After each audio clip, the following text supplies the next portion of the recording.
Ayaw manahimik hanggang walang napapapanahon. Hindi ko tayo mananahimik na puro investigasyon lang sa Kongreso at sa Senado. Dapat mapanagot ang lahat ng mga sablon, mga kontraktor, mga kongresista, senador at iba pang opisyal na sangkot sa pagdaramdam, pagnanakaw at pagpatay sa taong bayan ng Bulacan.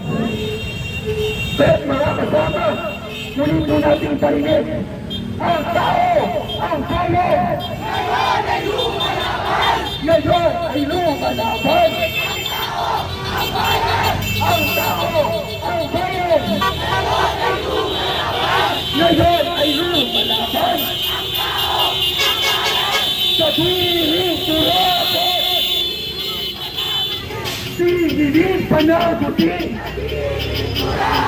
Katiring kurapot! Sigiling panagutin! Ngayon po ay tatawagan natin ang ilang mga representante at pinuno ng mga samahan, organisasyon at